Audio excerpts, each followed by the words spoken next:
For the first time, Americans today are not free to say what they think. If they say something deemed offensive or insensitive or, worst of all, hate speech, they may be in serious trouble. They may be punished for violating the unholy commandments of the 90s, commonly known as political correctness. But is political correctness a new phenomenon? We'll show you tonight that political correctness has been in the making for more than 8 decades. And it seems that a deteriorating society is exactly what political correctness strives for. But just what is political correctness? As you're about to see, political correctness is nothing less than a Marxist ideology.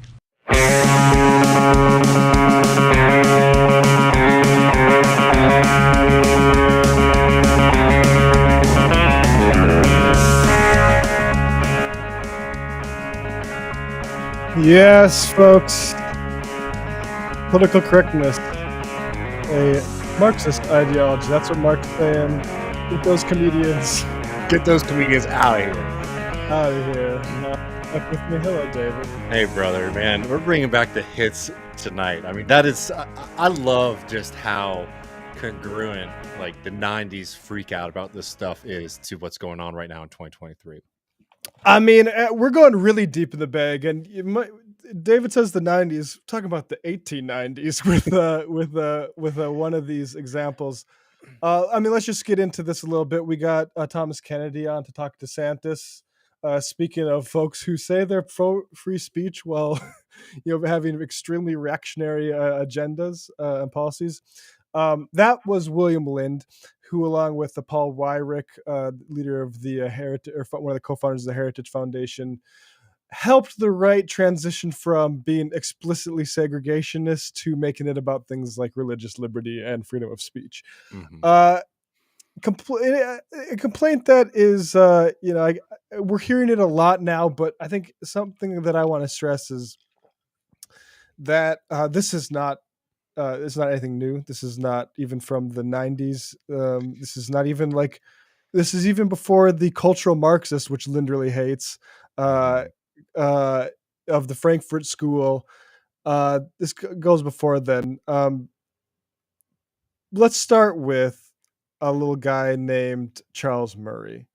Charles Murray is folks don't know, along with another guy who died when Murray was doing all the press, Herrnstein or something like that, author of a book called The Bell Curve, which purported to show that there's innate intelligence is tied to race, that mean that there's nothing we can do with regards to, say, black people in this country, that they're where they are at cognitively, and it's not the product of anything to do with society. It's all to do with their genetics. We'll debunk this right now. So, this came up. Charles Murray has sort of moved on into this sort of following the bell curve. He wrote a book called Losing Ground, which is basically a similar sort of thing, but just about poor whites, which is instead of genetics, poor whites have sort of a cultural problem that is keeping them behind. Again, he's basically just naturalizing inequality that you experience in a capitalist society. No. I mean, I was just going to say that this becomes really big in the 80s and in particular in the 90s as a way for conservatives to be able to talk about the problem of poverty that most people were recognizing was happening. And of course, they don't like things like social programs to help people who are dealing with poverty. I mean, they certainly don't want to turn their attention at the actual systems and the causes of poverty, which is a system of hyper exploitation named capitalism. So they start cooking up these theories that it's the decline in the family structure, right? It's the decline in the cultural norms, right? Music is celebrating gang violence and criminal behavior. So that's why these people are sort of stuck in poverty, and not the fact that people are put into positions because of the needs of this kind of productive monster that we have under American capitalism, right? This kind of hyper focus is it's culture, right? And you see that's the negative side of it, right, Matt? But you can see that the other side of that ideology, you see that now with the kind of TikTok finance hustlers, right? Like the thing that's keeping you down is that like you don't have a rise and grind mentality. And, you know, if you buy my Bitcoin, or if you like find a way to own a small family home and become a landlord, then you're going to be rich, just like all of the other rich folks, right? So like that, you know, those are two sides of the same kind of argument about like why there is poverty in a country like the United States of America. Yeah, I mean, they're really just so stories. Like, we have a term for this stuff. It's like explanations that seem like they're sort of a plausible, maybe when considered in absence of anything else. Like, okay, maybe that's the case. And Charles Murray is still on his shit now. I love this saying, one. I mean, it's probably a bit too convoluted to get into, but they're talking about something called cold winters theory. Charles Murray jumps in. To me, the core truth of the cold winters theory is this: humans in places where temperatures get lethally cold all die 100% unless they figure out ways to stay warm. There's no other comparably ruthless environmental demand. So this is like... which is like historically is wild too, right? I mean, you know, you all remember when you do your like world history, like in elementary school, you studied like the Indus Valley civilizations, not the Scandinavian like mega civilizations, right? Right. Like, yes. You know what I mean? Like there's a part of the Babylon. world where like civilization really thrived, and was very advanced. So there's parts of the world where it was very, very disorganized for a long time, right? And so this argument that like the literal environment is what's shaping cultures versus like actual conditions in the way that systems and societies are set up to produce goods for use, right? It's just like it's the most like bizarre Reddit brain kind of thing. And like, you know, I don't even want to use Reddit brain because obviously that's like a very particular group of people, right? This is like central to a lot of American conservative thought. Yeah. And so I want to play this clip of Hitchens because there's this article he wrote which accurately predicts that this is the sort of bullshit that they be talking about as sun people and ice people. But there's this clip from this panel. It's available on C-SPAN. Very interesting panel with Hitchens and some other folks. Mark Crispin Miller and Walter Isaacson go back and forth. Crispin Miller, more of an independent journalist type. Walter Isaacson, the Time editor. Hitchens is there really holding it down. I think very interesting. This full thing is actually very interesting because it's at a time before all this independent media has developed, and they're talking about like how you decide on what things to write. And what I like about this is Hitchens will dispense entirely with Murray's arguments here. But he also says something that I think is important, and I think we're guilty of on the left, which is to say like, oh yeah, you can't trust anything from the mainstream media. That's not actually the message. The message is that it's all biased in a certain way, in particular in terms of like capital empire. But we've gotten a little bit too far in like the whole distrust everything you see with your eyes, Totally, sort of thing, which it gets a little bit like if you watch the NXIVM documentaries, it's a little bit cult literally. More charitably, it's about, you know, I'm the brand you can come to and give your attention and dollars to because I'm the only trustworthy one. And I just appreciate, I wanted to include the start of this because I think Hitchens makes this point nicely. Look, there is no shortage of information in this country. You can find out anything you want, including what firm exploits who, and you can find it through the mass media if you wish. I hope we really are not under any illusion about what we're talking about here. We are drowning in information. The question is not what you think, but how you think. If I may recur to it. For example, have you ever seen, however, a story about Cuba, no matter what it said, where the lead was not, will this country, this island nation, become, or will it not become, more friendly to American interests after all this time? That is the line of the day. A reporter who doesn't write about Cuba in that respect won't write about Cuba at all. Take Farai's very good point about Charles Murray. I was the first person, I think I can say, in fact I know I was the first person to debate publicly with Charles Murray on the bell curve. I was very, very keen that book got wide publicity.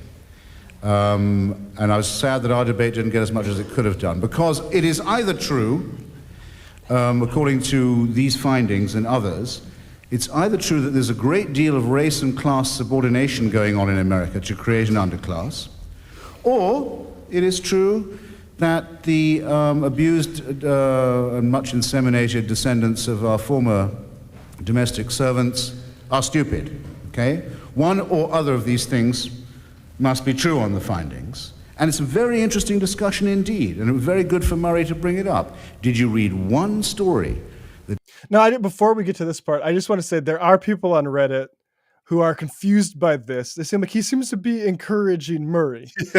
And Hitchens is a very ironic person. It should have been clear in the way he set this up, saying, on the one hand, there might be a lot of race and class subordination created in an underclass. Mm-hmm. That is what Hitchens himself believes, and that's why he welcomes that conversation.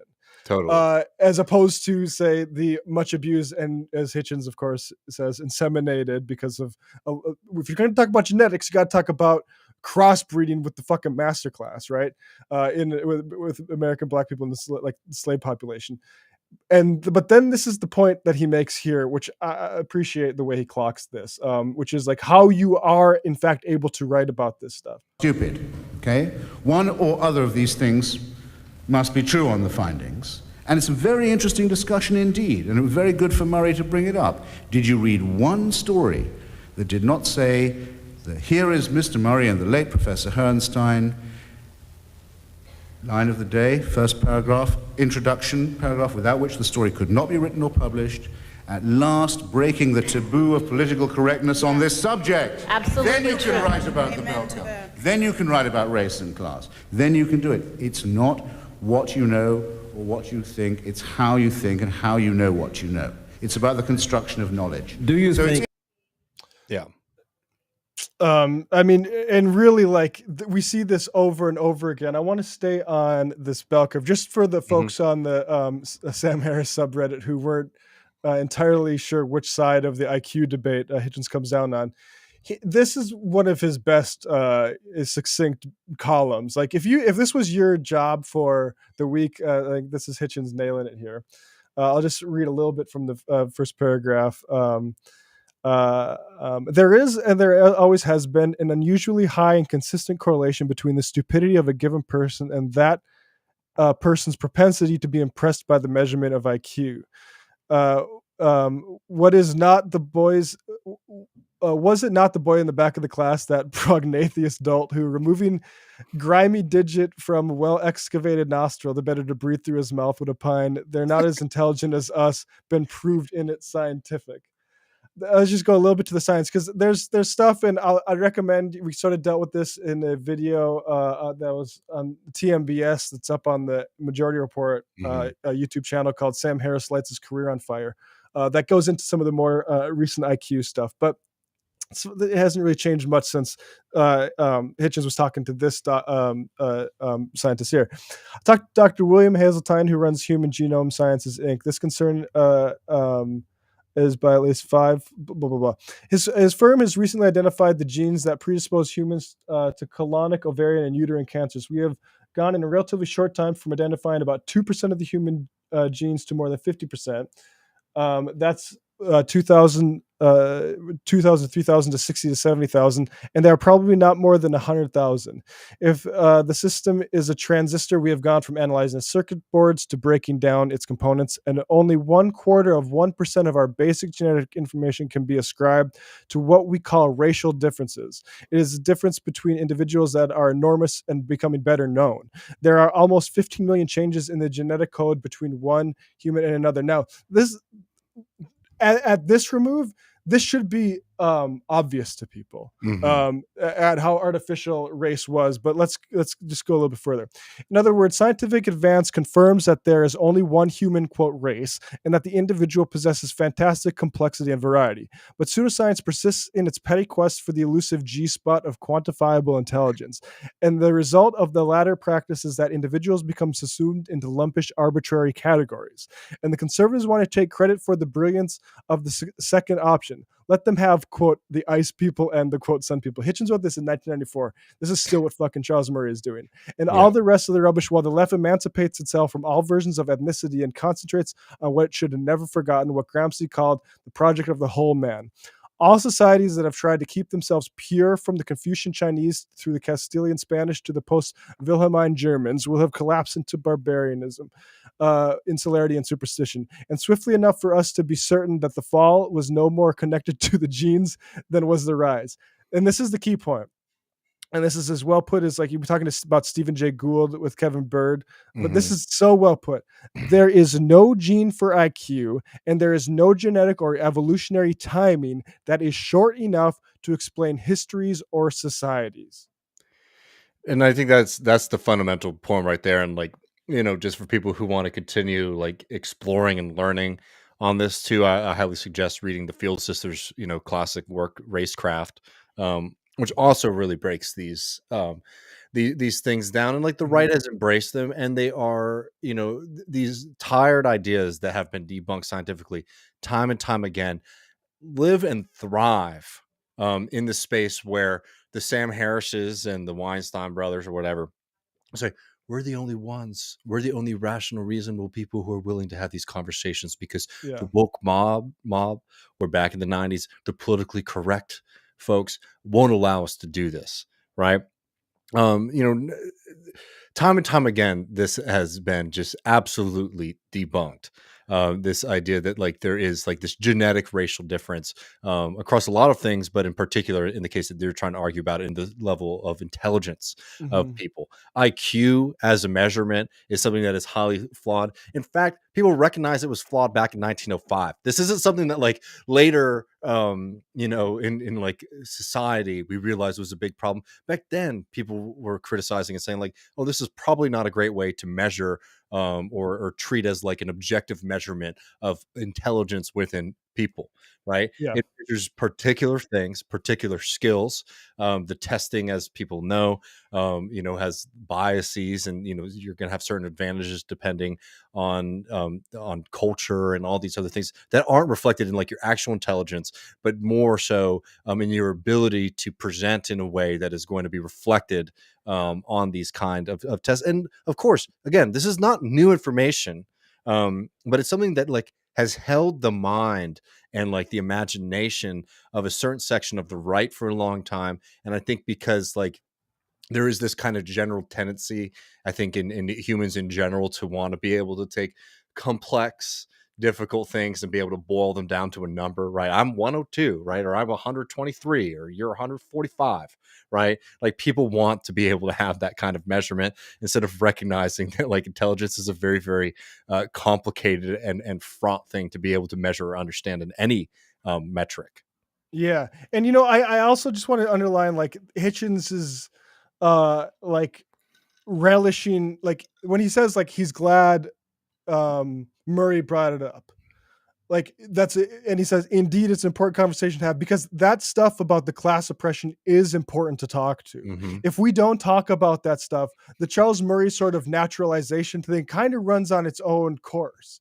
And so like, I mean, that's why like actually elsewhere in that talk, which we'll link to, Hitchens basically says like, this is why you give them an argument, right? Like you need to be there.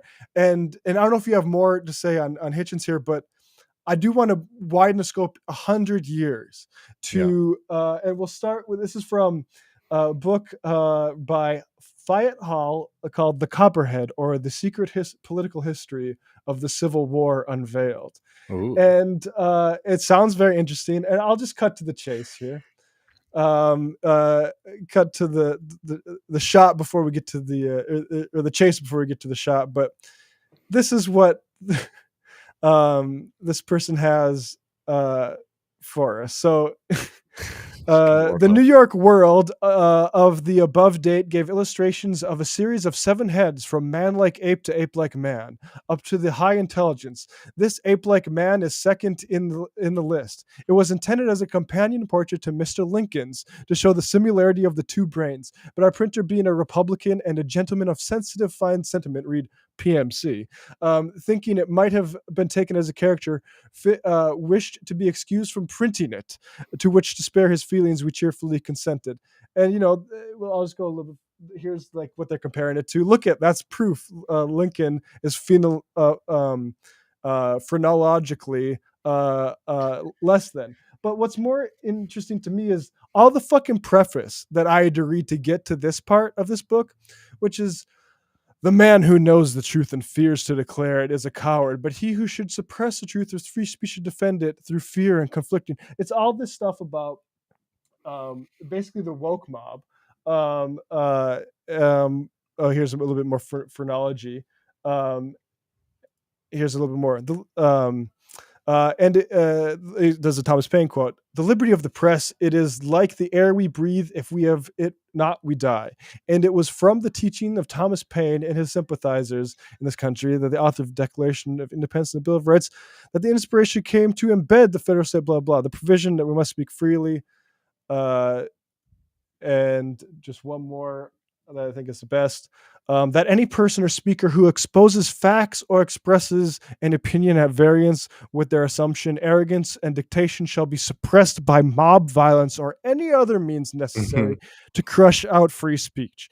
None but the guilty or cowards fear the truth. So, like, what I'm saying is, like, look, I think free speech is massively important. When I traveled to London looking for an internship in 2011, I wanted to work for Index on Censorship. I think that sort of mission is extremely valuable. I think American free speech is better than, say, for instance, China, right? Nonetheless, this has been a vehicle for so fucking long, and it's the exact same thing of hiding the ball. And Hitchens is exactly right. We're only going to be able to discuss these sorts of things as if it's in the context of, like, oh, it's a full populism. Hitchens goes on of a elitism masquerading as populism. And that's what this is, of like, oh, now we're allowed to talk about it, but through the guise of actually maybe these hierarchies are genetically determined. And it's the exact same way when we have conversations about, like, COVID, for instance, and what's allowed and not allowed, disallowed to be said. On the one hand, it's the Joe Biden, like, we keep people back together, but take the vax. On the other hand, it's this corporate authoritarianism, maybe like in bed with China, to, like, take away our bodily autonomy. And like, so that's the point I want to make, is just be aware of the vehicles that certain people are using. Well, I mean, that and also that fundamental to the project of the right has been trying to naturalize the human created order of capitalism, right? Mm-hmm. And what the Murrays do, what the Sam Harrises do, is recognize the fact that there's social inequity in American society. But rather than doing what, like, a Marxist or somebody who uses a materialist analysis, somebody who actually, like, studies the way that things work, right? The actual, like, real production, the real way that society functions, the real way that we interact with one another because of the system that we're living under. They naturalize it, right? So instead of it being, oh, well, no, the American system has purposefully worked to create an underclass, purposefully worked to create people who are desperate enough so that they can be the grease on the wheels that keep the system going, right?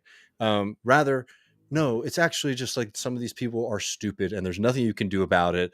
And if you think that there's something you should do about it, you're just being a wishy-washy, hopeful, idealist liberal, right? I mean, that's fundamental to the worldview and the arguments that's put forward through all these people, because, like, it's not scientific. It's something that, again, gets debunked time and time again.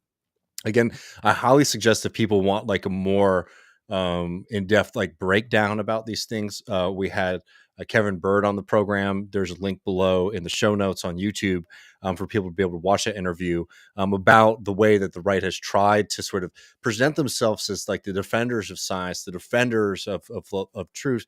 And in reality, these are people who are operating on the extreme fringes and outside of like the scientific community at large, right? But I think it's also important, Matt, to, like, look, as you were just doing with that pamphlet, from the 1800s, is seeing too that this whole idea that, like, society was at one time, like, hyper reactionary, and then, over time, like, we started to learn, right? And then got better. Back in the 1800s, these people were saying they were being silenced for speaking the truth about for speaking the truth about, like, races and intelligence and all of that kind of stuff, right? Yeah. Like, in the 1800s, they were saying we're being silenced by the woke mob, basically. In the same way that they're Fucking saying in Jim Crow. 2023. Yeah, like, that motherfucker. First of all, that book was published in Connecticut. Like, I'm not sure Oh, sorry, if I the didn't know publisher. that. yeah, right. Like, I'm not sure if the publishing houses in the South were so like open to like, anti-Confederate stuff during like fucking Jim Crow. I doubt it. Right? And so it's like Oh no, you're invoking, yeah.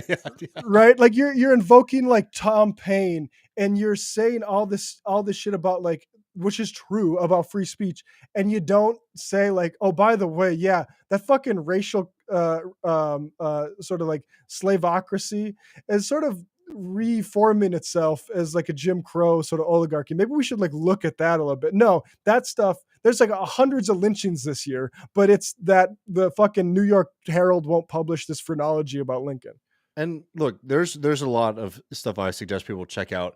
A personal favorite of mine, to look at like this ideology and sort of challenging a lot of like the mythos that's out there, is a book by a guest that we've had on this program and also on TMBS, Matt Karp, called "This Vast Southern Empire," which I don't know if you've read before, Matt, but if Yes. you haven't, yeah, it's excellent. And it makes the argument, for example, that like despite like the kind of like what's the famous Jefferson Davis quote that like all we ask is to be left alone, completely false, right? The planter slave owning class in the South had grand ambitions, for not just the preservation of slavery in the South, but actually the expansion of that system. That's why they were defending the slave system in Brazil. That's why they were defending the slave system in the Caribbean. That's why they were defending the slave system in Texas, right? This is old as hell. And on top of all of that, the concept of whiteness, right, which I think sometimes too, on like the liberal left, people have gotten a bit confused about, right, is also a very modern invention, right? Because for a long time, for example, like the Greeks and the Romans they were sun people, right? To use Charles Murray's terms, right? These sun peoples and ice peoples that these racists love to talk about, right? For a long time, the Greeks are barbaric, the Italians are barbaric. And it was a project of the 1800s in Germany, to start to consider the Greeks and the Romans, to actually be white. Right. So like this concept, the way that they try to present like, well, this is Western civilization. These civilizations that they always want to point to, the Greek and the Roman traditions, were treated as Asiatic, right? To use like an old school term for these kind of things, something outside of the European tradition, right? It was a modern project to try to defend the hierarchies and the systems in place today. And you're seeing the same kind of, like, if they wanted to use anthropology and history and antiquity, in the 1800s, early 20th century, to defend like the systems you had in America, in England, and Germany, etc., right? You're seeing the same thing with the Sam Harris and these folks trying to use bunk science like IQ to try to defend, systems of exploitation, like capitalism today, right? It's the same old argument, that is just finding new clothes for it. Yeah. And, I just got to say, like, that's why, like, it is, and I appreciate Hitchens relishing that conversation and wishing that it was more of an opportunity to talk about, like, the race and class, formation of an underclass through class oppression. Like, and I think that's like how we have to think about, because like a lot of like the liberal side of things, like I sometimes think when the right finds these issues, I think they're doing it on like a weakness of the liberals, saying like, well, maybe they actually believe Charles Murray might have something, or maybe like they believe, like, I mean, we see this on the trans issue. I think people are afraid like, oh, maybe they're right about this, and they're not. And I do think like that's why it's important to be more Hitchensian and be like, yeah, let's fucking have that conversation. Yeah. No, because they thrive in it. I mean, yeah, I think you're right that like they basically say we're the only ones willing to have this conversation. Therefore, there's a grand conspiracy to silence us on these things. Yeah, and like that ends up being like the real conversation that we're having. It's just like the conversation that no one wants to let us have, and it's like, well, like, okay, no, we're letting you have this fucking conversation about naturalizing like discrepancies in your fucking made up metric. Like, it's bullshit. Like, and that's the response that needs to be had. And like, it shouldn't be, I guess, that big of a surprise that a capitalist media isn't the most adept at dealing with the class component of that. I think that the point that Hitchens made in that Nation column too, Matt, I just want to like re-up it one more time. That like in the long term of like human evolution, right? Yes. Like, let's be scientific about this. the difference in society, in like human beings, like from 2020 and people living 2000 BC, it's just not long enough for there to Yeah. be these grand differences in human biology, right, and in genetics that these people try to fixate on and hold on to. It's just scientifically illiterate to talk about things like that. Yeah. Evolution is a very, very slow process. It's not something that like each generation is sort of like transporting itself into something that is just unrecognizable or so foreign or different from each other. And like, you can see this in medical science today, that like, these divisions that I think are very important, kind of maybe like culturally and politically, because of like the role of particularly like today, because of like the scientific racism that's like developed in like the 1800s, right? And these things have real effects on people in the sense of like what it means for a person living in society today. But there's just not enough time for these things to actually develop, right? So like, even just like trying to entertain the thesis for a second, I think that the point that Hitchens makes there, and it's not unique to him, people make this point all the time, it's just Right. scientifically illiterate to sit here and say that like, oh, this culture, this nation has like a different genetic makeup than that culture, that civilization. Yes, I mean, I'll read this quote again as I'm uploading a thing, but it was there is no gene for IQ, and there is no genetic or evolutionary timing that is short enough to explain histories or societies. And like that is the scientific point, right? Like that timing, you're not thinking clearly. And it just reminds me of this exchange Dawkins had with Brett Weinstein, where they're talking about, I think, World War II. And it's been a while since I played this clip, but I just want to throw this in here because I think Dawkins has to correct Brett and be like, let's just relax on trying to explain everything like this. Very much so, yes. The Second World War. Yes. Right? Even the terminology. You had the fatherland effectively raping Mother Russia. I mean, that's even the terminology, right? So what this was a lineage-level phenomenon in which a population went after two other populations, one that was internal to its borders or its near neighbors, and one population that was distant but had a great many resources. But the point is, understood from the perspective of German genes, vile as these behaviors were, they were completely comprehensible from the level of fitness. It was abhorrent and unacceptable, but understandable that Germany should have viewed its Jewish population as a source of resources. If you viewed Jews as non-people, then whatever resources they had could be appropriated for German genes. And likewise, the future of Germany lies in Russia.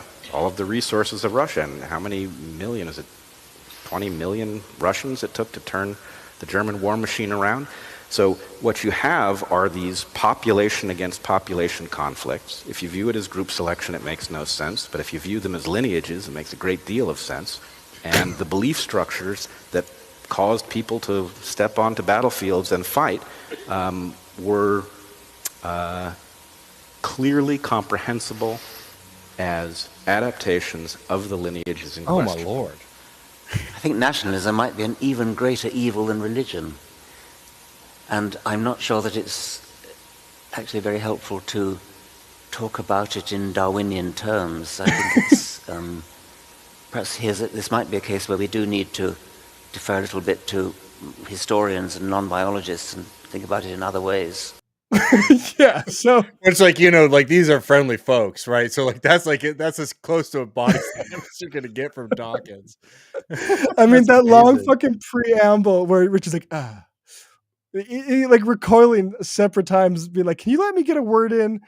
Specifically the words, no, let's not try to explain this through fucking lineage selection, like you fucking psycho.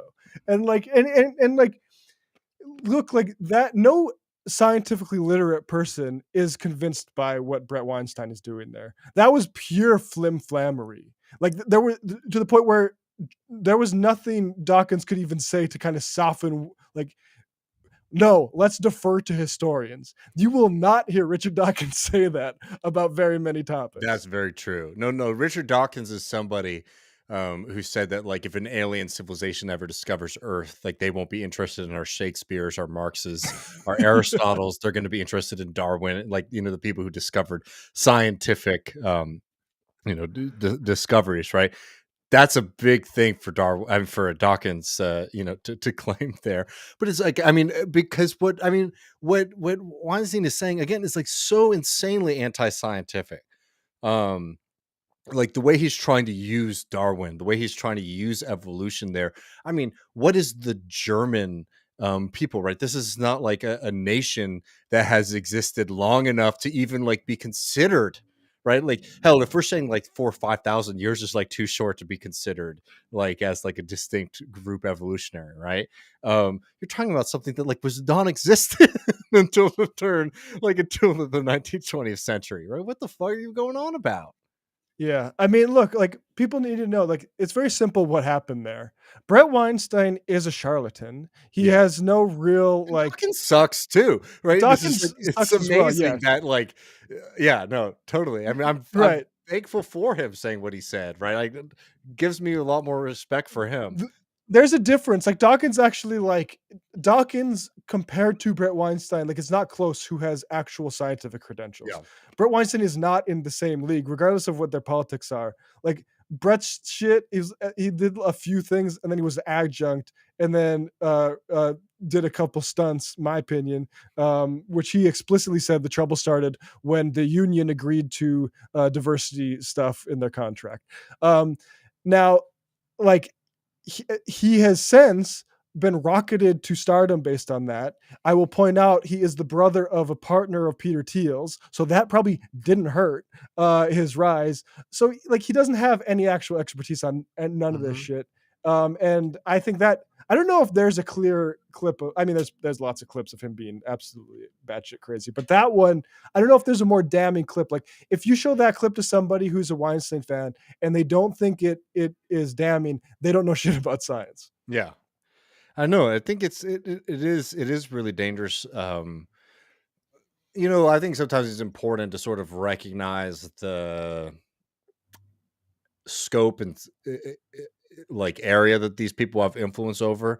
I mean, maybe I'm just being rude here. I do think that Weinstein's like audience is like a very kind of like Reddit disaffected, strange character group of folks rather than being something that's like a leading voice in like the conservative movement, but it's congruous with the conservative movement. I mean, Murray is somebody who has been very influential, has been like a leader, somebody who is cited, somebody who's encouraged, to give testimony, to give advice on policy, right? So Murray is somebody, you should definitely know about if you don't know who that is. And know how to deal with that, his arguments. But they're doing the same thing, right? It just is a different kind of, I don't know, portrayal or performance of that same kind of old argument. Yeah. Oh man, well, it's wild stuff. I mean, unless you had anything more on this, Matt. No, I think that's good. I would recommend folks. I was going to play it, but I think it might be a little bit indulgent. But episode 20 of Chapo Trap House. Is it long? I mean, you'd do it. We'll just play a little bit. We'll be a little bit indulgent. This is them talking about Charles Murray. Won't play the part where he's involved in the Phoenix program, and but this is Charles Murray growing up. Smart's idea of a smart person. Yeah. Charles Murray he's lived a fascinating life. Charles Murray grew up in Iowa, where the angriest people in America live. As a boy, Charles burned a cross on a black neighbor's lawn, claiming he did not know of the racial animus behind this action. Charles later went on to publish studies linking race to IQ. That's what he's. So I just want to say, like, that is absurd. Like fucking Iowa had the Klan. Like Iowa, I believe Dubuque, that part, I don't know what kind of labor did those the Mississippi River sort of connect, like docks, but you might want to look into it. So like the idea I don't know what what And so we're Hill in the just a town little he bit grew up more. in Iowa. I want to mention one other thing from Charles Murray's past before we get into this delightful little quiz he's concocted. The Phoenix Project? Yeah, no, he Oh, yeah. in from 1965 to the early 70s, he was with basically this. It was something called the American Institutes for Research that was essentially a counterinsurgency program fronted by academics, by anthropologists in Thailand during the Vietnam War.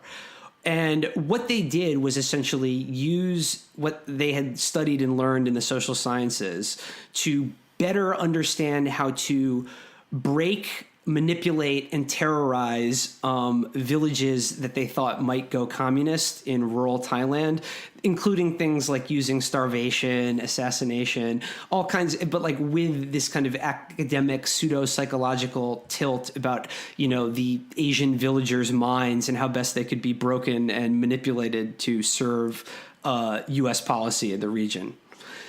And there's one other thing connected to this, and this is an article written in 1994 about Charles Murray when the bell curve was first breaking, and he became like a national figure because a lot of very wealthy right-wing people put a ton of money into promoting him and making him seem like some kind of, genius.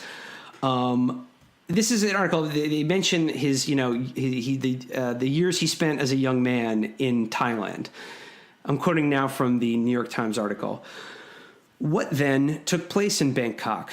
Quite a lot, it seems, since his friends from those days still tell tales of Murray's barroom antics, one that he nostalgically repeats.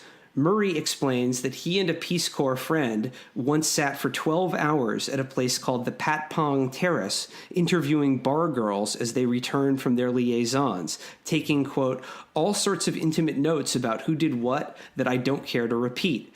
The resulting document became an underground thriller among his friends. The article continues. Murray also makes clear that he did more than take notes, though he theatrically objects to hearing the women described as prostitutes. Don't use that word, he says. They were women of the evening, courtesans. We liked them, and they liked us. Murray continues. Let me finish. Murray continues. In a lot of places, you had to woo the ladies, he continues. It involves money on the man's part, yes, but it also involves consensual relations.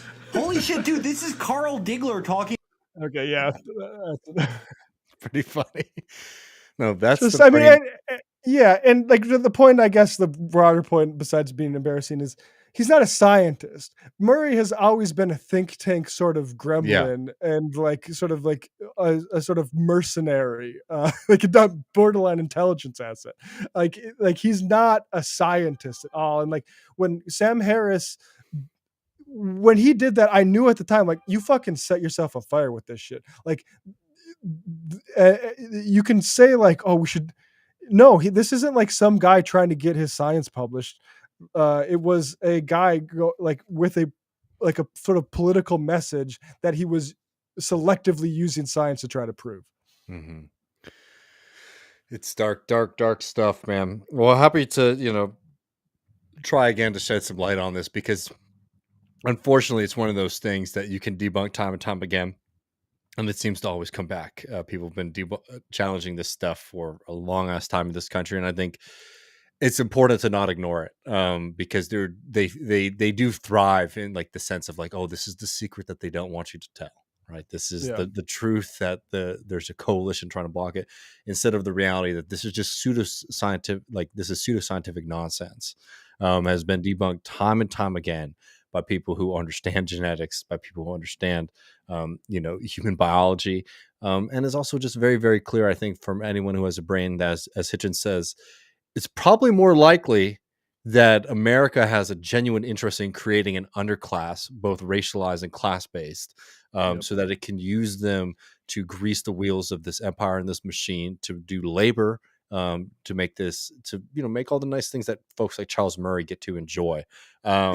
Versus the idea that, oh no, there's just a large segment of the population that is permanently sort of condemned to stupidity. So I think it's always worth it to sort of bring these things to the light of day and to challenge this nonsense, because it's dangerous, and like the social applications are very dangerous. Yep.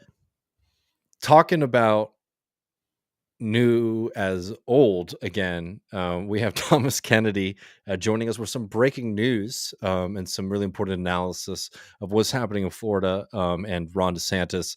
There is a new proposed bill from some of DeSantis's allies that has to support to put on some of the most insane criminalization of undocumented people in this country. You really should be paying attention to this. You know, I do still align, I think, with you, Matt, and most other people in saying that, like, I think DeSantis's presidential run, he's going to get just stomped on by Donald Trump. But as they're trying to set up this platform, people like DeSantis and people like Abbott, like, I don't always bring him up because I think the point and the threat of DeSantis is the same as the point and the threat of Abbott. Is like, Trump's going to win the Republican primary in 2024 from where I sit today, from my understanding. Right. But both of these governors, in trying to take that position from him, are going to utilize the full weapons of the state to wage war on people with the hope that that helps them secure the nomination. So, you know, we could talk about how funny it is that, you know, Trump's going to wipe the floor with these people, but the fact is that there's going to be a lot of human consequences as these people try to, you know, shore up support, and they're willing to brutalize people in order to pursue power. Yeah, and you know, one thing we didn't touch on with Thomas, I just want to point out, is This Is Hell had a interview with journalist Jasper Craven. That is a Baffler article, "The Sunshine, Imperium, Militarism of DeSantis." And this builds on Mike Preisner's reporting about DeSantis's role at Guantanamo. And you know, Harper's excerpted the part from Prisoner's interview with the detainee who was in the room when DeSantis watched people be force-fed Ensure, the milky sort of drink. And DeSantis was there, as Jasper Craven points out, as sort of a post, oh, we're cleaning up Guantanamo and doing it by the books. But DeSantis is basically there as a fig leaf for that. And it says something really dark about our country, that, like, Gina Haspel continues in her position, that a guy like this, a hatchet man for empire, for the worst, the torture fucking regime, Yeah. like, is rewarded like this. And so I think, like, it's another reason why, like, we will continue to do, like, the fun stuff about Trump calling him Tiny D and stuff, but also with one eye on, like, this guy represents something. Like, Trump represents something really bad about America, but this is something, like, more in the shadows, dark. Trump is the shit we all know is wrong with this country. Pretty much. DeSantis is something a little bit darker to me, and so yeah, I just want to emphasize that before we play this with Thomas. Well, totally. Well, let's go over to this Thomas interview. Welcome, Left Reckoners. I'm Matt Leck. With me is David Griscom. Hello, David. Hey, brother. Hello, and joining us once again is Thomas Kennedy, at Tomas Ken. You can find him on Substack, and also he's the host of the podcast Why Are We Like This? Joining us once again to talk about Ron DeSantis, Ron Dishonest, Meatball Ron, all these other nicknames that we're getting treated to. But Ron's still... Tiny D is a pretty good one. That Tiny D, that's right. That is probably the best one, actually. I've been seeing Rhino Ron gain some popularity here in Texas too, which is an interesting one. But I like Deep State Ron, but I haven't got. I want my goal is, like, for Trump to have to say, like, some people are calling him Deep State Ron. That's not mine, but some people are saying it. But so, I mean, there's a number of bills. Actually, let's start with just the immigration bill that happened today. We were going to talk about the Stop Woke Act, the blogger registration bill, the other, the Don't Say Gay stuff again, like, but a new thing just dropped today. Give us the skinny on that, Thomas.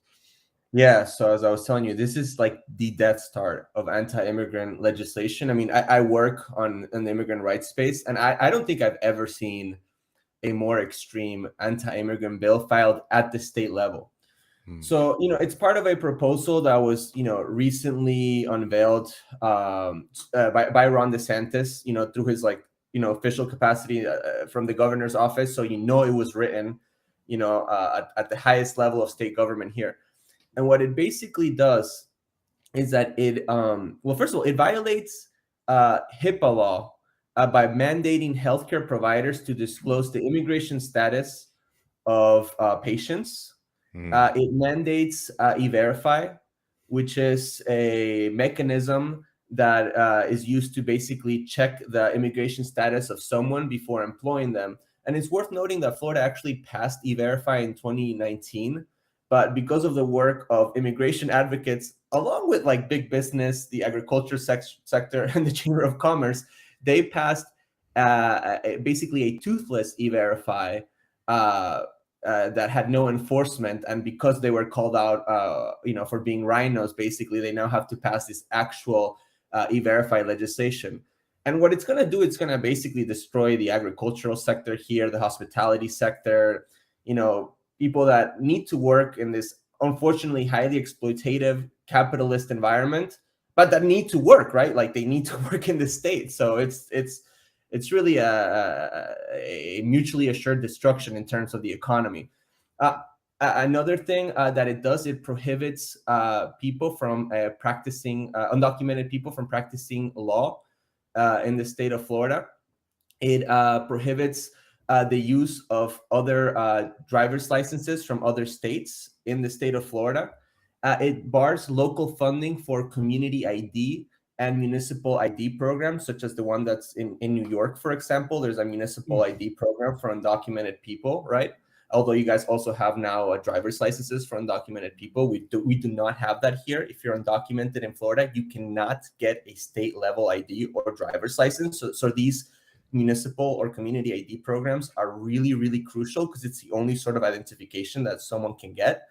And the worst part of the bill, that's a civil rights nightmare, is that it creates a third-degree felony punishments for what the bill calls harboring or transporting an undocumented person within Florida.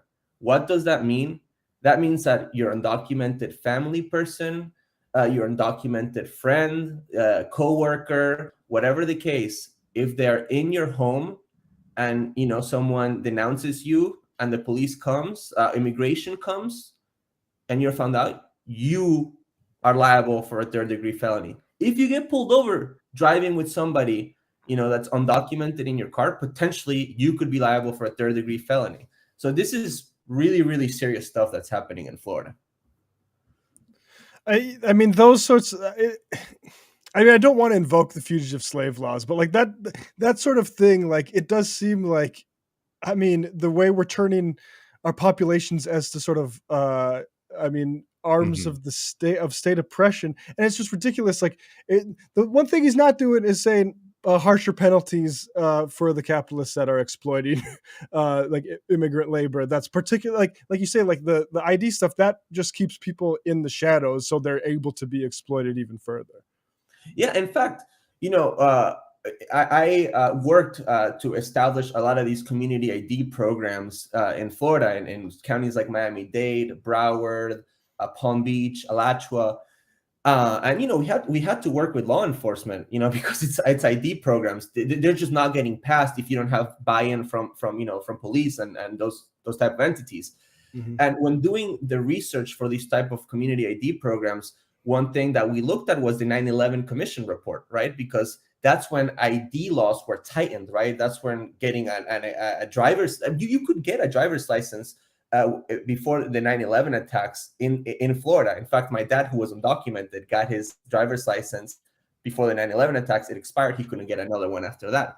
But the 9/11 Commission report actually advised against tightening ID laws and making them unavailable for undocumented people. Why? Because one of the main tenets of law enforcement is that you need to be able to ID as much people as possible in a database. So if you have, 10% of Miami-Dade's population, which is the largest county in Florida, without any sort of identification and in the shadows, that's a problem for law enforcement, right? Whether you like it or not. And it's a problem for a myriad of different reasons, whether it's like natural disasters, a pandemic where people need to get vaccinated, yes, access services, register their kids for schools, get a home, whatever the case. But my point is, even the 9/11 Commission report said this is a bad idea. and politicians did it anyways, because we all remember the 9/11 time. It was a time of witch hunt, of paranoia, of going after Muslims, immigrants, blah blah blah. On this, like, I know, it just came out, so it's hard to sort of predict, but maybe for folks like who aren't as familiar with what's going on in Florida, I mean, what's your sense of like the likelihood of something like this passing, like the sense of like the Republican coalition in Florida right now and sort of being in lockstep with DeSantis and this wing of the Republican Party?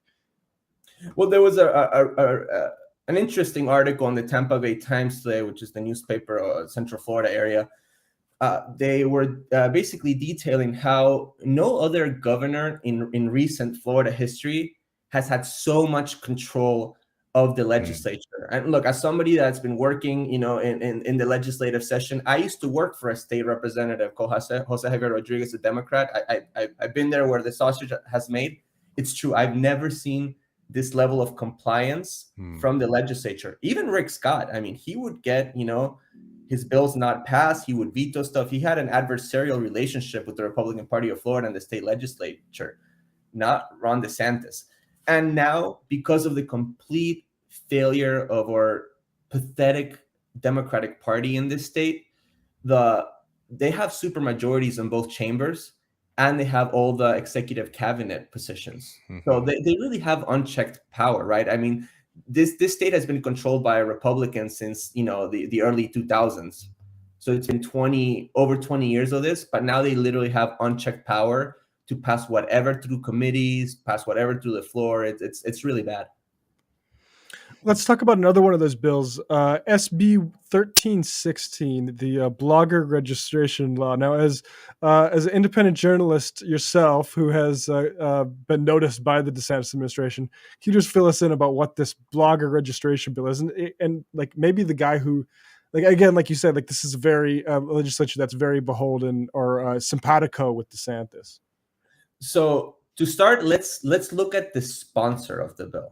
So the sponsor of the bill is a Central Florida Republican called Jason Brador, who was actually elected through what's called a ghost candidate scheme. So you guys might be familiar with this, but in Florida, our energy monopoly, Florida Power and Light, actually used consultants and dark money 501c4 groups to funnel money to basically NPA candidates that they recruited. And they bribed, they paid, because recruiting an NPA candidate is not illegal. They actually paid these NPA candidates to run, making it illegal. And people actually went to jail and were charged, including a former Republican state senator for this. So this the sponsor of this bill was elected through this voter fraud scheme. And because there's been so much coverage of this, not just by mainstream newspapers, but by bloggers and independent journalists like Jason Garcia, who you guys should check out. He has a Substack called Seeking Rents, exposes corporate corruption here in the state. This is basically a retribution bill, right? Against people who are exposing this sort of like corporate grift and meddling within our democracy in Florida. And what the bill does is that it basically would have independent journalists, bloggers, really any journalist, really registered with the state of Florida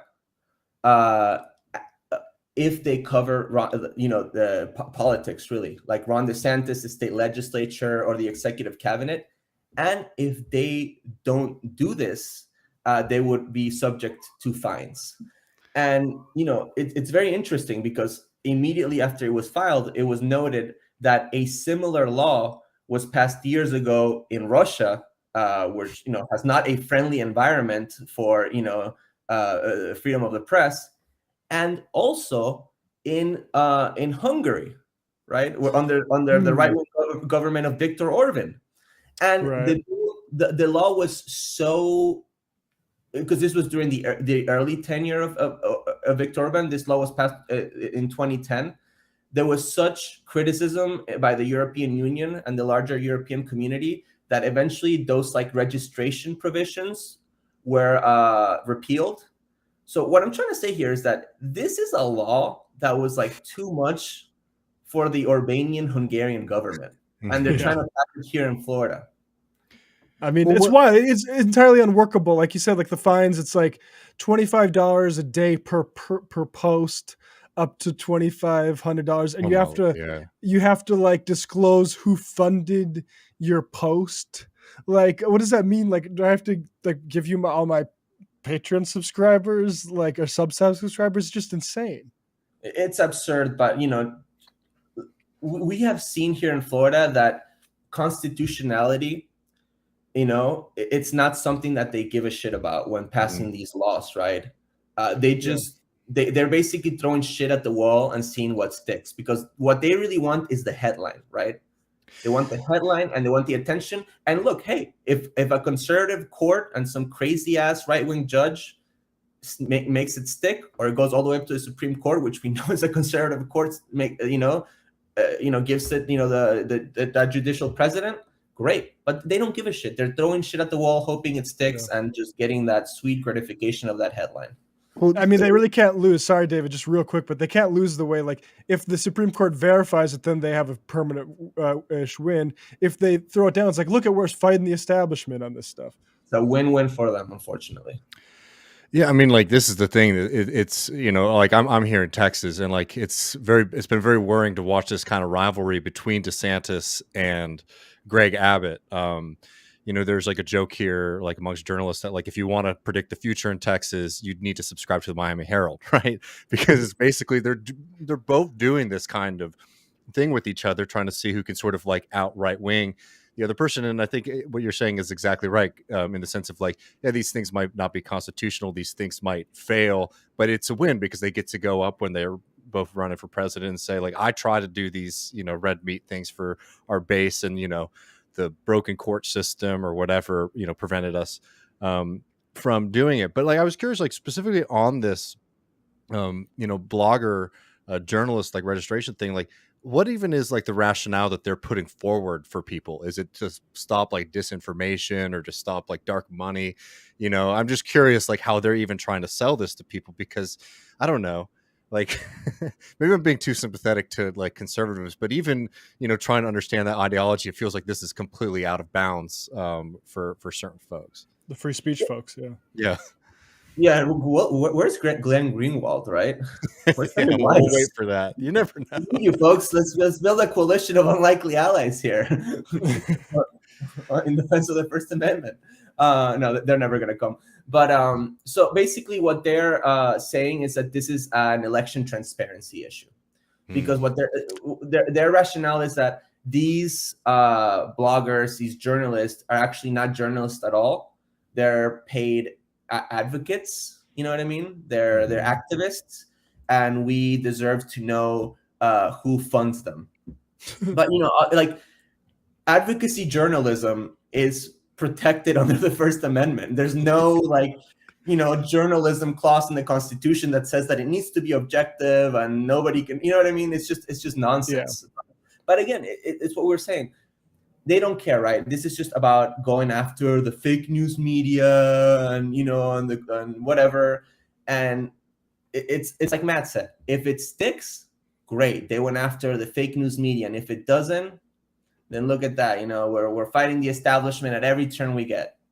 It's wild how they'll make vehicles. Sometimes they make a vehicle out of free speech, and that's the vehicle for like saying, "Hey, we need to attack scholarship of whiteness in this country." But they can easily jettison the free speech stuff in favor of, as they are in this case, like, ooh, election transparency and dark money. These bloggers, they're basically the head of dark money. It's like, well, maybe we should do some about PACs and like the actual real dark money spend before we go after people who have Substack, supplementary income. Ridiculous. Yeah. And actually, I wanted to touch on another bill, because you mentioned Texas and the rivalry between Abbott and DeSantis.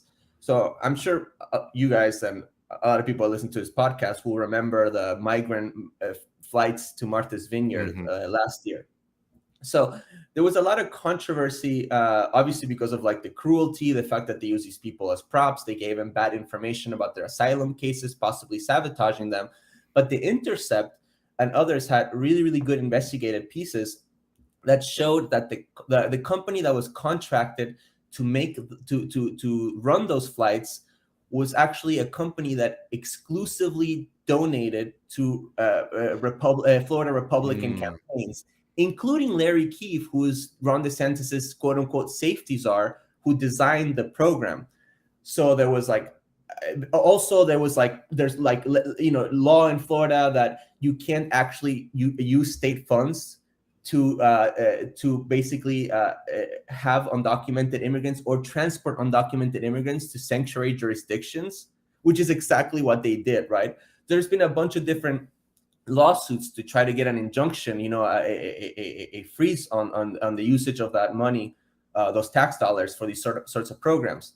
So they actually called a special session before the beginning of the Florida legislative session, which is today, spending tens of thousands of dollars on a special session just so they could pass an actual bill that gave DeSantis $10 million to continue these migrant flights, and that basically rewrote the language of previous immigration bills, saying that they could actually move immigrants from anywhere in the United States to any other part of the United States, giving them, you know, blank check, you know, in terms of like, you know, judicial liability.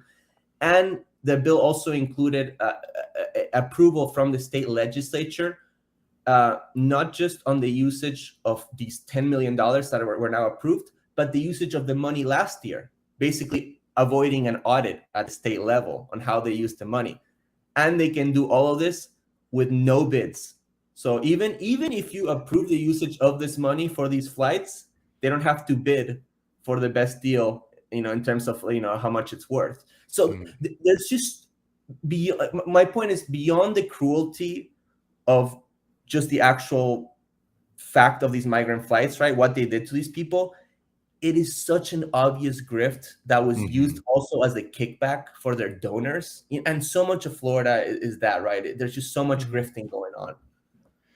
Yeah, it's awful. I know in Bexar County in San Antonio, they're investigating some of those of DeSantis people for human trafficking, and hopefully something comes out of that. But like, no, it's exceptionally dark, and like, you know, there's lots of other examples of things like the Chinese citizens owning property. I know in Florida they're making a big deal about that. They're doing the same thing here. I don't know the population of Florida as well, but there's plenty of people here on green cards. There's a sizable like Chinese population here, you know, where you're telling people who like might work, you know, a job in the Houston area that they can't like buy a condominium, right? It's something very different than like the proposed argument that, you know, we're trying to prevent the Chinese Communist Party from slowly taking over our area. But like, I'm curious, like, I mean, there's more bills I think we want to get to, but I'm just curious, you know, from your perspective, somebody who's, you know, in Florida, somebody who's been active, somebody who knows a lot of these things. I mean, what has happened in the state that has sort of like allowed Ron DeSantis to sort of get into this position of power, the dominance of the Republican Party in the state? Because like, it's a pretty significant trend for it. Not because, you know, like in recent memory, you know, Florida was sort of like, you know, one of the more famous like purple states, and now like it very much feels like more of a Texas in the sense of like the Republicans dominating state level politics there. So this is a big question. Totally. You know, bear with me here. But people, you know, have to understand, and I think they are starting to understand that now. But Florida is the South. It's a southern state. You mentioned the fugitive slave laws, Matt. I mean, like Jim Crow is a real part of Florida history, and it's still with us today. You know, when you go to Tallahassee and you walk inside the Florida Capitol, it's a good old boys club. It's very, very white and very, very southern, and it sure feels that way.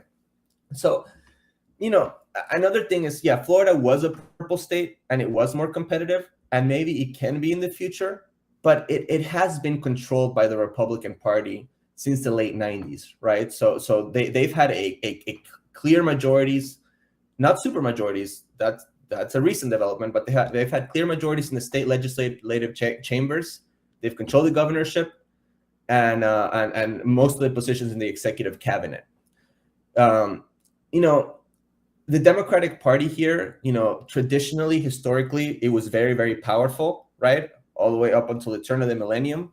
But it was a Dixiecrat party, right? It was a Southern Democrat party that, with the shifts in like the political alliances and sentiment from the 1960s and the Civil Rights Act and the realignment, it gradually lost power until it was just decapitated in the early 2000s.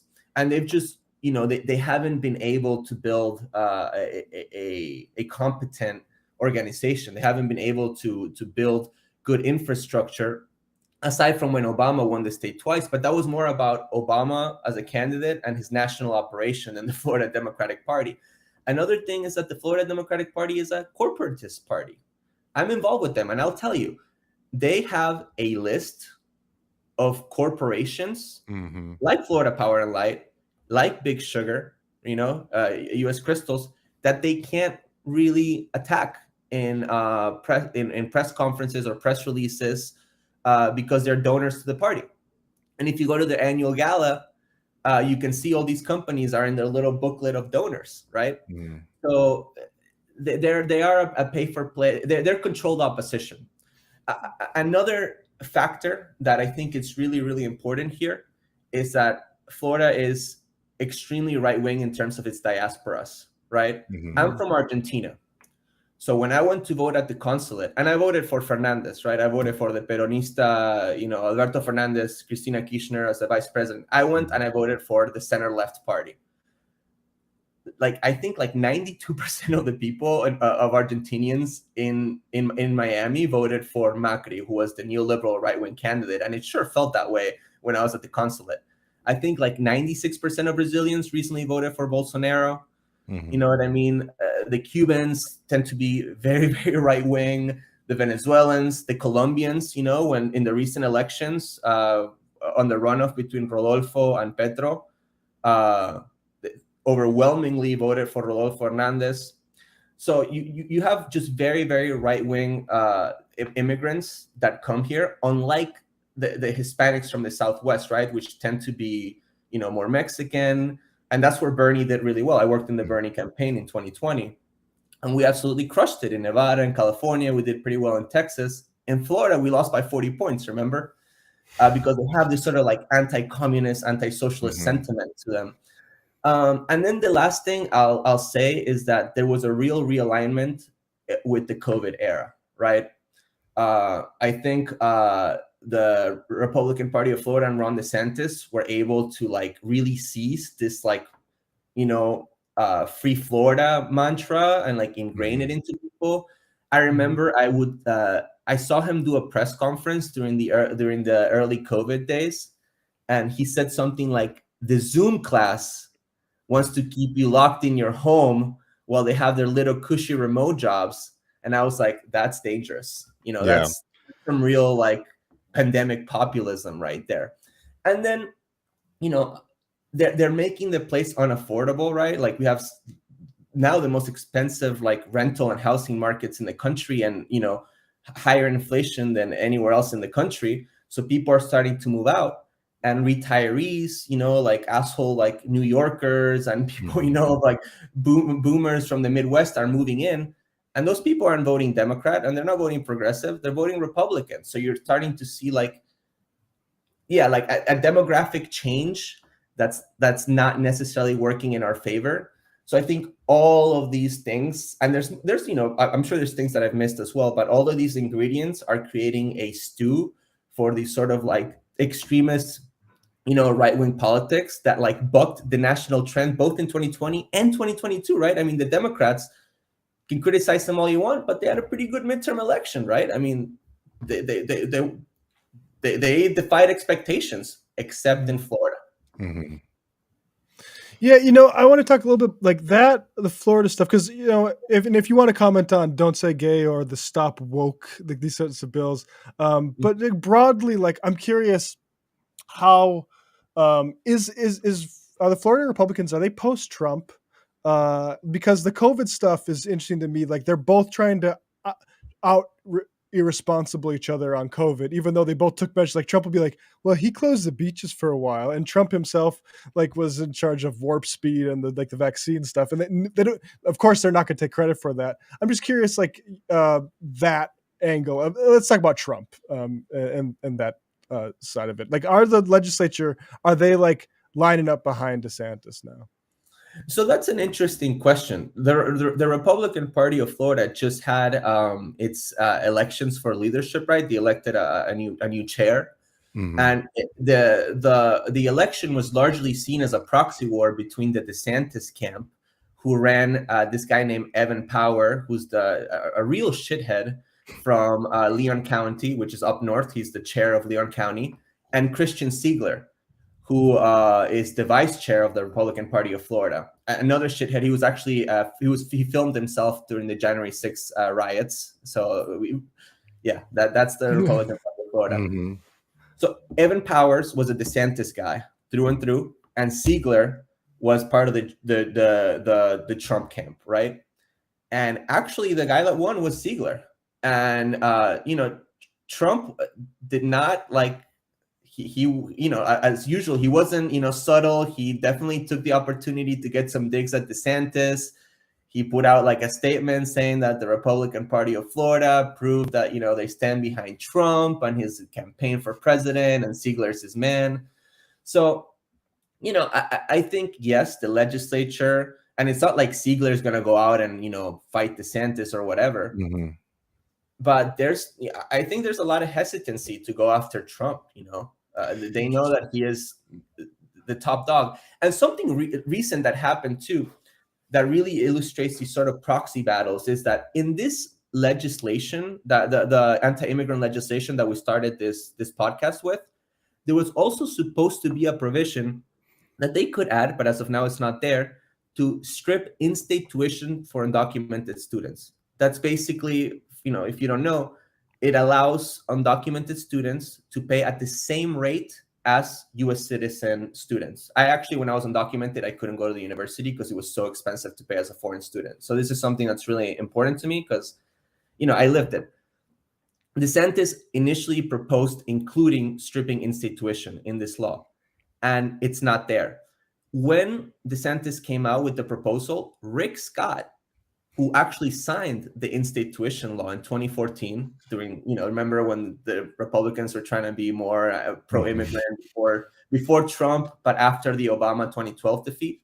Right. Rick Scott came out that same day when DeSantis proposed stripping this away and said that he completely opposed doing this, and that he would sign the law to give in-state tuition to undocumented kids today if he could, and that he thought it was the wrong thing to do. Now, if you ask me, I don't think Rick Scott did this because he's, seeing, his better angels.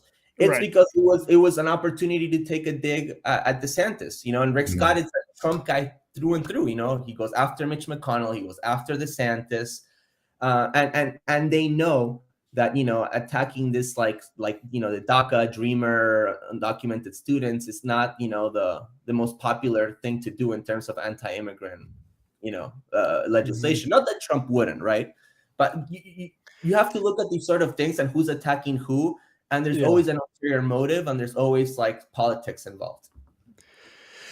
No, I mean, I think these proxy battles are are really interesting because, just like cross-state like comparisons and things like that. Like DeSantis is holding a lot of sway with elected Republicans right now here. Like, I think there are a lot of people in the Texas ledge who are sort of taking cues from what DeSantis is up to. Certainly Abbott's doing it, but Abbott's doing it like in opposition to him. You know what I mean? While I think some people in the Texas ledge are sort of seeing this movement, I think it's important to sort of make a distinction between like the base of the Republican Party in the sense of the voters, and then Republican politicians and candidates, right? Because I mean, I'm curious what you think in Florida, because obviously it's DeSantis' home state, but I still do think that like Trump has like the Republican voter base like in the bag. But I think that there's a very clear opportunity right now for the Republican Party, which doesn't want to have to deal with the Trump stuff, sort of trumping it, doing whatever he wants and not always listening to the best wishes of the of the party, trying to sort of make it seem like DeSantis is like, you know, the next coming of Trump. So I think like there's a lot of support for him within like the Republican Party in the sense of like officials and members of like county level Republican stuff like that. But I'm curious, like in Florida, if you think that there's, you know, like obviously, like I think DeSantis would have a unique advantage there that like he might not have in other states when it comes to voters.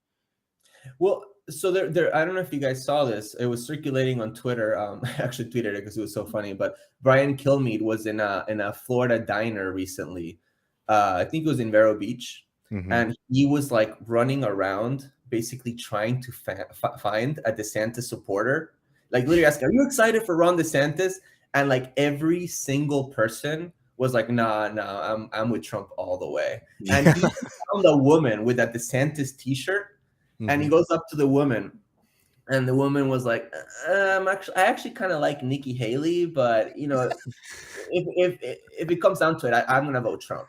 So like he couldn't find a single DeSantis. Wow. I mean, obviously this is anecdotal. The things, you know, I don't know. I'm not really a pundit, right? And I don't know how to predict it. But what I do think is that DeSantis is a fucking nerd. He's a fucking nerd. He's a loser. His voice is whiny. I mean, I'm not trying to flip it, right? Like, he does not have charisma. He's short, which I'm sorry, like in American presidential politics, like it matters if your opponent is 6'4" and you're 5'8".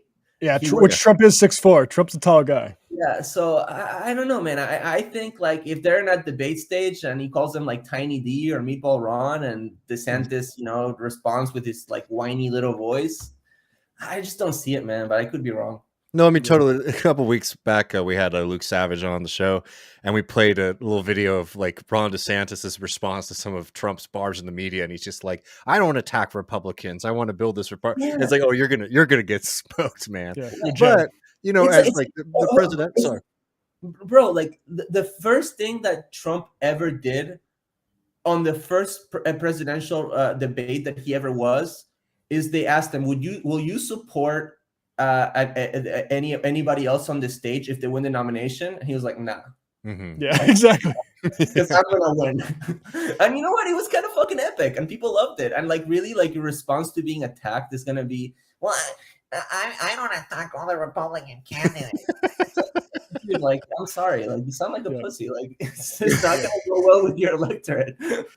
Well, yeah, no, I mean, I think totally. It's I mean, I know we've made this point a bunch, Matt, but I think you might be interested in hearing this, Thomas. That there's a very weird like AstroTurf DeSantis thing that goes on too. Like whenever we do DeSantis content on this channel, we'll just get like a plethora of like pro DeSantis like commenters, right?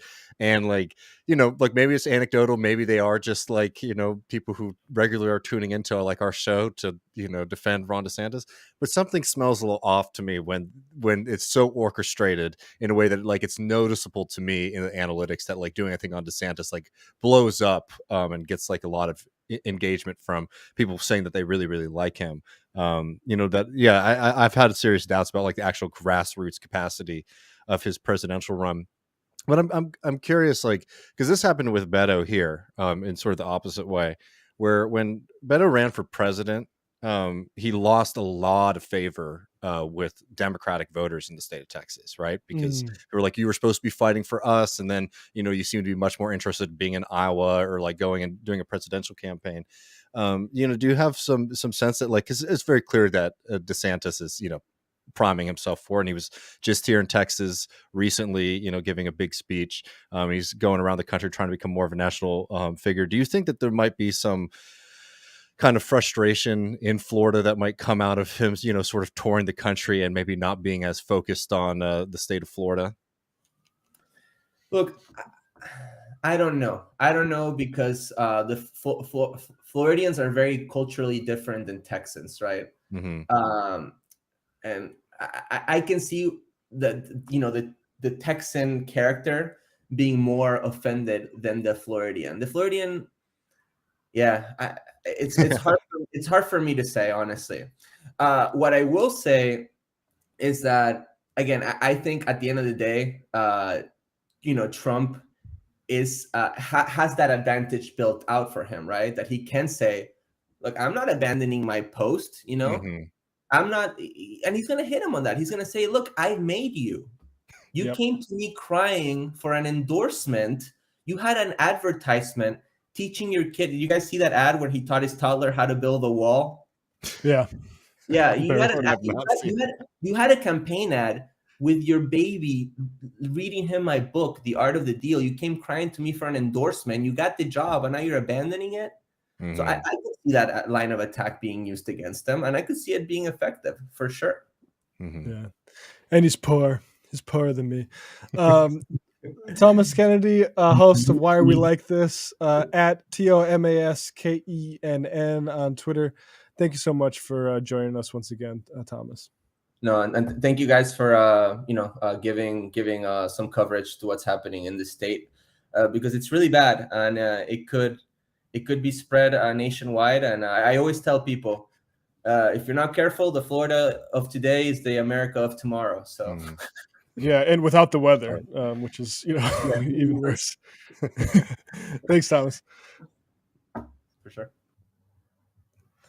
All right. Yeah, I was great talking to Thomas. I'm glad he shares our perspective on Ron being a whiny little. Now with the knee slapper at the end, that really cracked me up on the second go. With the politics without the weather. Oh yeah, exactly. I don't know why that's like, so hard. No beaches, no Miami. I mean, it's fun. Like all the cop stuff. I think they're like recruiting a whole bunch of cops and giving a bunch of surveillance powers. And it's like, I'm glad I visited fucking Miami and got my experience, because I'd be too paranoid now to do, frankly, what I was doing in my 20s in Miami. Yeah, probably. Where you get rolled up on by DeSantis's blogger police. Well, I know, and like really, it was really great having Thomas on. I think getting those kind of more like grounded analysis is maybe the way to put it of what's going on is something that I think is really needed. And like as we say, like on this program all the time, one of the big projects of Left Reckoning is trying to cover what's happening in this country, and so much of left media is going to hyper focus on national politics, and then also like what's sort of happening in big cities, particularly, no offense, Matt, New York. And like it really does matter, all of these fights, not only for the people that are living there, but these are the developments of the Republican Party. That's where these movements are going, and I think it's really important to keep tabs on it. But we're going to go over to the post game, folks, and to tease that really quick, Matt and I are going to be talking about none other than Marianne Williamson. So if you've been curious what our thoughts are on that campaign and some of the things that have been said and proposed so far, join us at patreon.com/leftreckoning. We'll also be taking calls and questions from our wonderful listeners. Appreciate everyone so much. Don't forget this Thursday, I think like 5 Central. Don't quote me on that. Maybe 4 or 5, something like that. We're going to have Aaron Thorpe on the program for this week's Griscom stream. We'll be taking questions then as well. Having Aaron on, I mean, I want to talk about a few things with Aaron, but one of the things that is sort of the reason I thought he'd be a perfect person to hang out and talk to for a bit is that, like, I know that they're very inspired by like a future vision of society. Like this is somebody, if you follow them on Twitter, who posts like really fascinating and interesting sci-fi, art, to sort of imagine what a better world could look like. And I think collectively the left has sort of abandoned that project of like hope for the future. It's very dystopian and scarce and sparse, a lot of these things. So I figured having Aaron on to talk about what happened with the left and the future and trying to reclaim that radical tradition, I think that's gonna be a lot of fun. So keep your eye out for that on Thursday. Yeah, Aaron's the best. All right, folks, well, join us at patreon.com/leftreckoning. Appreciate everyone so much. See you all in a couple minutes. Peace.